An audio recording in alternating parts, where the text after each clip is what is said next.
Yeah, should be visible. Hi, guys. It seems that we are live. I'd like to welcome you to our second panel.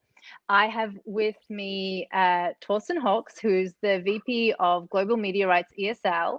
I've got Philipp Neubauer, who's the Chief Marketing Director at BIG. And we've got Bartosz Pawlik, who is the Sales and Strategy Director at Polsat Games. Hi, guys. It's nice to see you.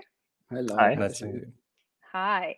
So the topic for today is, I think, something that we'll be hearing a lot about for the next couple of hours, which is the impact of the pandemic on the industry. So I think I would like to start with you, Philipp, because you have a bit of an interesting story.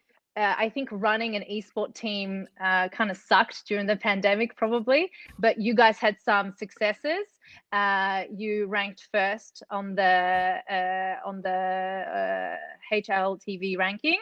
Tell me a little bit about that. Yeah, and obviously the ESL rankings as well, which was an early surprise on Monday. But yeah, the whole pandemic situation was obviously, like probably any other org as well, like hit us. Yeah, not quite hard, but really surprising. For the CS team, we got all of them to Berlin, or most of them to Berlin, because we kind of figured, hey, okay, we're playing this big tournaments now. DreamHack Masters is coming up. We need to get everyone here, so we get like the bonuses of being on LAN, really, and not each and everyone playing from their homes. So we got the coaches there. Obviously, we have a good coaching staff with Toby, Gob. We got the core players there. Some wanted to stay at home because they feel more comfortable at home. Okay. Later on, during the summer tournament, they joined us. So we got all players and our coaches in Berlin. And yeah, obviously we knew, and we had like a big meeting with the players as well, that we need to increase like the visibility of our partners because we don't have this offline presence anymore, like in the panel discussed before. Mm-hmm. Yeah, so we told every player it's super important that like they stream more if they can when we don't have a tournament, increase visibility, and we took like many other measures as well to increase all that and the value to our partners. But yeah, we can go into detail later on. Okay, so there was a little bit of a jump in the ranking for you guys. Do you think that the pandemic helped? I mean, we've proven that we were the best team in the 6 months to adapt to the situation. I think we took the right measures and got the right consequences of what is going on around us and adapted the best. And I think that displays in the rankings. And it's not just an effort from the team, but also like from the whole organization. And yeah, obviously the organizers helping us in that regard, especially ESL, for example, like providing us, hey, you can do player camps or team camps, you can do post-match interviews where you display your partners. And without them, that obviously would only work to an extent. Okay. And is it a big difference having an event that's offline and offline? I mean, we attended 2 offline events this year and won both of them. Obviously, not against the one opposition, but yeah, it's obviously different. Like we always have like a big team around us, around the team. We're usually like 10 to 12 people at an event, including the players. So yeah, we had that team then in Berlin. So for us, it didn't really change much besides like not having to travel. But yeah, that would be like the biggest thing. That's why I'm like a fighter on the side of, hey, people are saying, yeah, could you do that at LAN? But yeah, we basically played a LAN, obviously without fans, but we basically played a LAN for the last 3 months. Okay.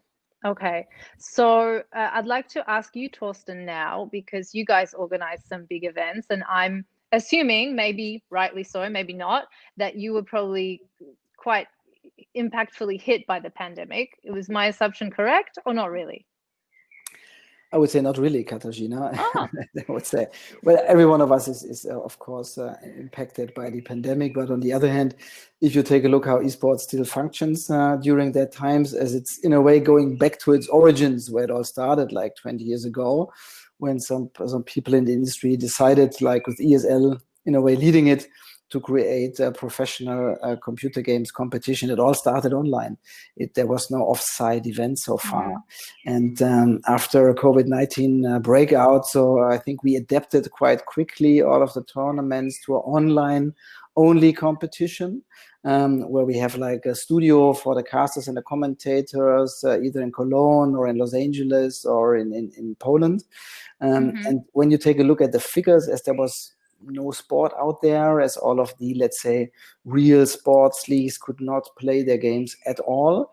We have been seeing like a super rising demand and an increasing amount of record figures, and when it comes to Twitch or YouTube or Facebook. And some TV stations as well, like Bartosz, our dear partner in Poland, and other TV partners hopping up. You've seen a lot beside Counter-Strike or Dota, League of Legends, a lot of like sim racing, FIFA tournaments popping up.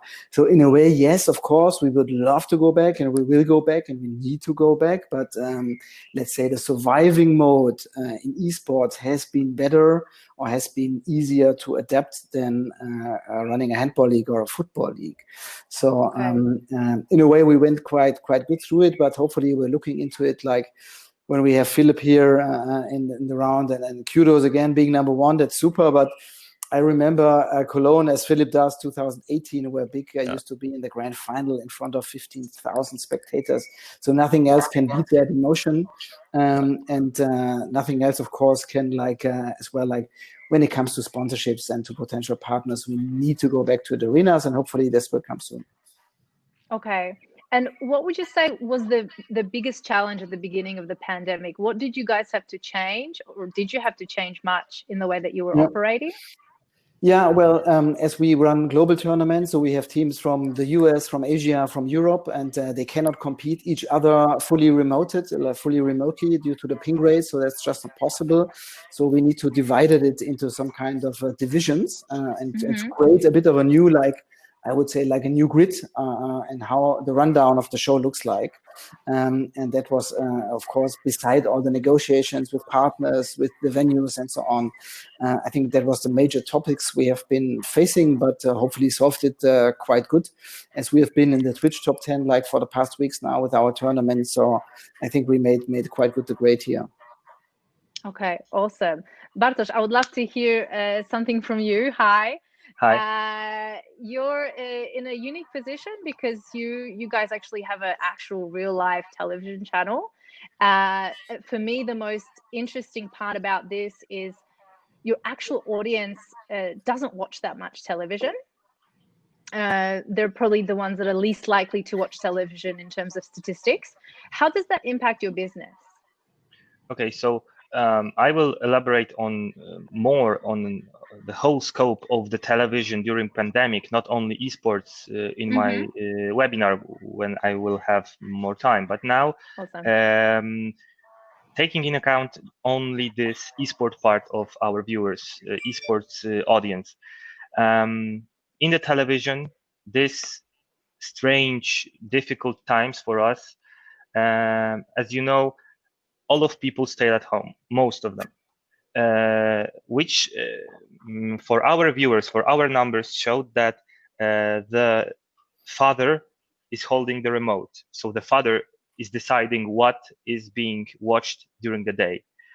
But the children that has also stayed at home have more time to watch esports, of course, but the TV is just set on this info channel telling all about the situations around the world regarding pandemic. So they have phone, tablets, laptop, PC. So they are watching more and more and more esports. So the numbers have grown significantly, but not on the television side. The television was monopolized by info channels. Okay, so during that time, you didn't really notice an increase in viewership. No, it not increase, but also not a decrease. It was the same number of viewers in the television, obviously in the internet, the whole Twitch, YouTube, etc. Platforms has registered a huge growth. What interests me is what was the business decision behind setting up such a TV channel where most of the audience is on the internet and generally don't go on the TV? Yeah, so main decision was strictly marketing wise. So we'd like to push huge FMCG budgets or banking budgets or telco budgets into esports. showing them something they already know, something they have planned in years to come to spend money on. So every major company in our country, in the world, has television spendings on their marketing plans. But then we believe that there is a new, let's call it millennials, Generation Z, new wave of consumers that will be focused around internet, around content being provided there. So the best thing is to do an omni-channel, so the channel that shows everything the same, in the best quality possible, the television quality, let's call it, both in the internet and on the satellites. Okay, what do you think how do you think television can be involved in streaming? Can it add anything new, or is it simply something that's on the side to tick that box that's there, or can it actually contribute in some way? Yeah, so most of all, esports gaming is a huge branch of entertainment. It's not sports, it's not I mean, you can there's parts of sports in esports, but as whole, this ecosystem is entertainment ecosystem. We work on emotions. We are providing emotions to people. Every single person here provide emotions one way or another. So television is, of course, our link to mainstream. This is a way we can show our parents, our grandparents, that this is something that has become a part of our life, that is has woken up same emotions inside young people that sports has, that I don't know, presidential election has. You have drama, you have joy, you have cheering, disappointment, etc. So this is a thing that we are trying to merge. So, for example, introducing mainstream celebrities, people that have been celebrities longer than I live, for example, and to show them that, yeah, of course, my children are playing, or this is like Dancing with the Stars. Is Dancing with the Stars a program about dancing? Not at all. No. So is, for example, esports in the basement versus esports on Spodek Arena in Katowice, is what's the difference? The difference are emotions. Is that feeling I don't know, a part of a group, of a larger group. Community. So community. So this is why the television is helping to translate our language from our language to this mainstream, all understandable language. Okay.